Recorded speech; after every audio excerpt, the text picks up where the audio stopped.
مامان بابا سریع بیاین مریم اومد.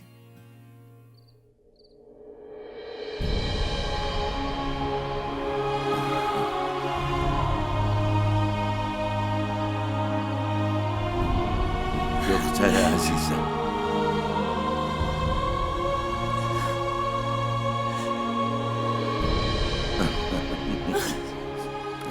دختر عزیزم،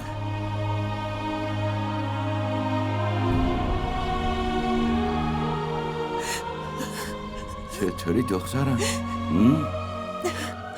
چرا گریه میکنی؟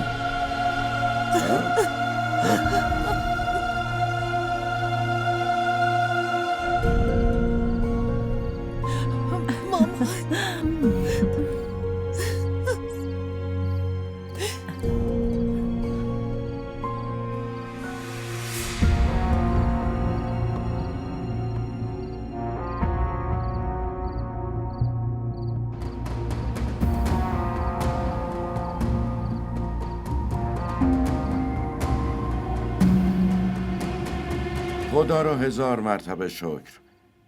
مریم کنار احمد خیلی خوشحاله.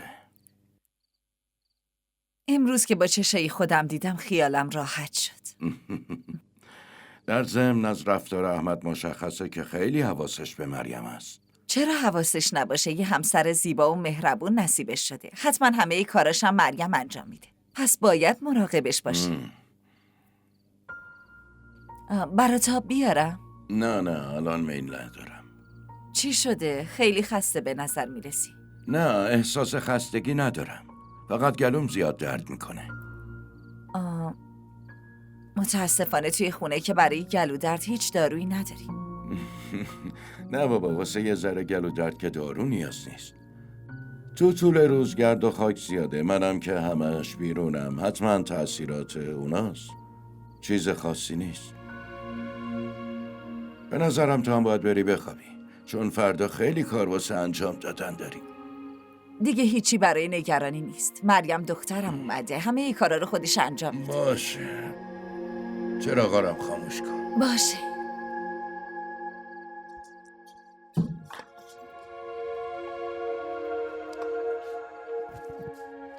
خوشحال شدی که همه رو دیدی مگه نه؟ من که حس میکنم انگار هیچ وقت نرفته بودم. همه خوشحال شدن. حتی چرا گریه کردی؟ چرا گریه کردی؟ مگه بهت نگفته بودم که گریه نکن؟ خب بعد از ماها دیده بودمشون، نتونستم کنترل کنم، اشکم در اومد. معنی این کارت این بود که حرفای من برای تو پشیزی هم ارزش نداره، درسته میگم؟ نه احمد، اینطوری فکر نکن. اونا پدر و مادرمن. اگه بغلشون کردم و گریم در اومد، خب چه اشکالی داره؟ اشکالش اینه که به خاطر تو حس شرمندگی بهم دست داد. عرفان یه جوری بهم نگاه میکرد انگار من تو رو به گریه انداختم. چشماش یه سوال داشت که مریم چرا گریه میکنه. عرفان چرا همچین سوالی داشته باشه؟ اینطوری فکر نکن. من اینطور فکر نمیکنم، ولی خانواده‌ات مجبورم میکنن اینطوری فکر کنم. چه نیازی بود عرفان دنبال ما بیاد فرودگاه ها؟ مگه عرفان بزرگه این خونه است؟ دایی بزرگه، دایی باید میومد، ولی عرفان فرستاد. نه احمد، آخه تو نمیدونی عرفان همیشه کاری که مامان بهش میسپاره رو انجام میده. شاید بابا سرش شلوغ بوده، واسه همین مامان به اون گفته بیاد دنبالمون. باشه تمومش کن. این وسایل رو جمع کن. خیلی خستم، میخوام برم بخوابم.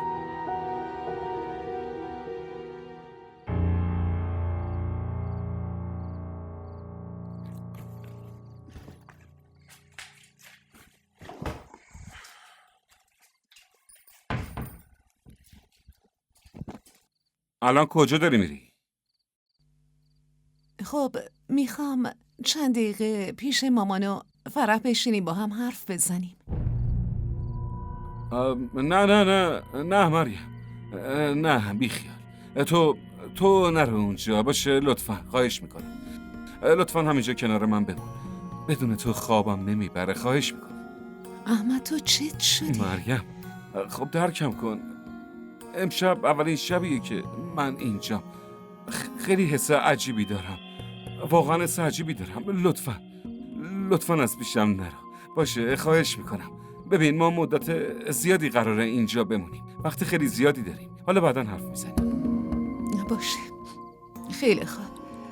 تو دراز بکش، منم میام. باشه برو. بهشون خبر بده و بیا. هر موقع بیای من میخوام. برو. منتظرتم باشه. زود برگرد.